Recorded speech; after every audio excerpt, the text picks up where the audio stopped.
Derrière les chroniqueurs de Cyril Hanouna, de Tout Beau Tout Neuf, il y a des parcours. On les regarde, on les commente, on les caricature.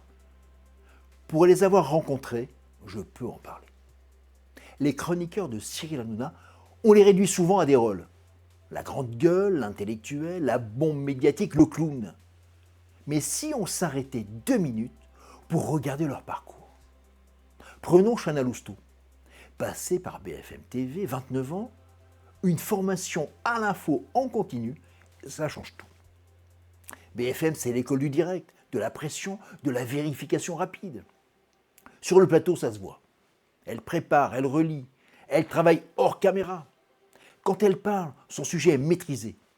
Ça n'est pas qu'une image, c'est une méthode. Ensuite, il y a Gilles Verdez, 61 ans. Avant les clashs, il y a eu la radio. Des années sur RTL comme journaliste sportif. Et la radio, c'est une école exigeante. Pas d'image pour séduire, juste l'argument et la connaissance. On peut ne pas aimer son ton, mais on ne peut pas nier son expérience. Et puis il y a Isabelle Morini-Bosque, 68 ans, des décennies à décrypter les médias. Elle représente un mémoire du paysage audiovisuel français. Elle n'a pas besoin du buzz pour exister. Sa crédibilité s'est construite sur la durée. Ajoutons Géraldine Maillet.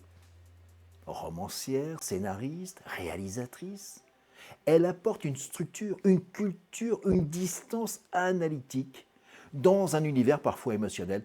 Elle pose les mots. Il y a aussi Valérie Benaïm. Des années de plateau. Elle connaît les mécaniques d'un talk show, le rythme, la relance, la tension dramatique. Ça n'est pas improvisé, c'est une technique. Et Raymond, chauffeur-livreur, devenu vedette de télévision grâce à Cyril Hanouna.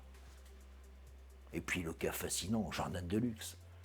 On le moque, on le caricature, mais lui a compris une chose. À la télévision, il faut marquer les esprits. Il a construit un personnage, il a créé une identité forte. Et aujourd'hui, il produit, il anime et il s'installe. Derrière l'excentricité, il y a une stratégie.